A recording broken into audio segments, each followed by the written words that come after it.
How to fix lagging issues on your PS5. So if your PS5 is lagging, freezing, or it's just not working correctly, I'm going to show you a few ways on how you can go and speed up your console. Now, the first thing you want to do is power off your PS5 like this. Once it's completely turned off, you need to come over to the power button. Now just hold down the power button until you hear 2 beeps. So when you hold this down, you'll hear a single beep. Continue to hold the button down until you hear the second beep, and then you can go and release this button. Now when your PS5 turns back on, you'll see this connect your controller page. Just connect your controller using a USB-C cable, and then you'll see this list of options. Now scroll down to 6, clear cache and rebuild database, and then go and press clear system software cache. Now once you've cleared the system cache, you can come back over to this menu, and you'll also need to do the rebuild database as well. Now once you've gone through both of these steps, we need to load up the PS5 like this. Now once you're on your PS5 home screen, come up to the settings in the top right hand side.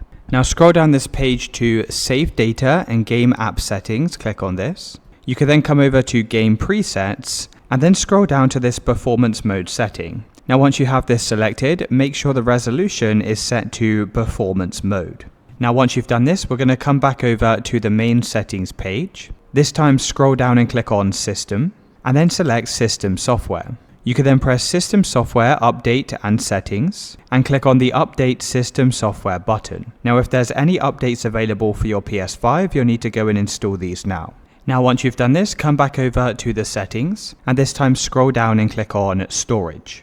Now if you're running out of storage space, this can be another reason your PS5 is lagging. So just select the destination that's using the most amount of storage. For me, it's my games and apps. You can then essentially go through this list and delete any apps or games that you're not currently using. Now finally, if it's your Wi-Fi or network that's lagging, try using a wired connection instead. So by using an Ethernet cable that runs from your router straight to your PS5, this will eliminate any slow or lagging issues with your network. Let me know in the comments if you found this video helpful.